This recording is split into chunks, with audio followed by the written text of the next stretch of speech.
ایک بادشاہ کا سبق آموز واقعہ۔ ایک ریاست کے بادشاہ نے یہ اعلان کروا دیا کہ کل صبح جب میرے محل کا مرکزی دروازہ کھولا جائے گا، تب جس شخص نے بھی محل میں جس چیز کو ہاتھ لگا دیا وہ چیز اس کی ہو جائے گی۔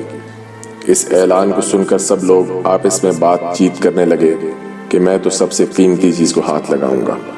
کچھ لوگ کہنے لگے میں تو سونے کو ہاتھ لگاؤں گا، کچھ لوگ چاندی کو، تو کچھ لوگ قیمتی زیورات کو، کچھ لوگ گھوڑوں کو، تو کچھ لوگ ہاتھی، کچھ لوگ دودھ دینے والی گائے کو ہاتھ لگانے کی بات کر رہے تھے۔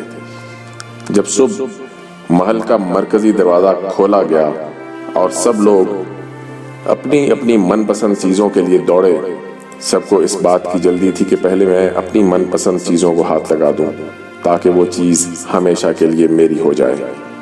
بادشاہ اپنی جگہ پر بیٹھا سب کو دیکھ رہا تھا اور اپنے آس پاس ہو رہی بھاگ دوڑ کو دیکھ کر مسکرا رہا تھا۔ اسی وقت اس بھیڑ میں سے ایک شخص بادشاہ کی طرف بڑھنے لگا اور آہستہ آہستہ چلتا ہوا بادشاہ کے پاس پہنچ کر اس نے بادشاہ کو چھو لیا۔ بادشاہ کو ہاتھ لگاتے ہی بادشاہ اس کا ہو گیا اور بادشاہ کی ہر چیز بھی اس کی ہو گئی۔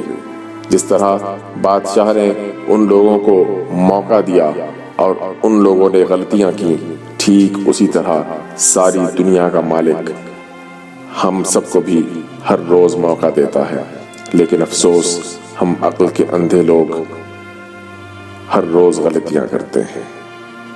ہم اللہ کو حاصل کرنے کی بجائے اللہ کی بنائی ہوئی دنیا کی چیزوں کی آرزو کرتے ہیں، لیکن کبھی بھی ہم لوگ اس بات پر غور نہیں کرتے کہ کیوں نہ دنیا کے بنانے والے مالک کو پا لیا جائے۔ اگر مالک ہمارا ہو گیا تو اس کی بنائی ہوئی ہر شے ہماری ہو جائے گی۔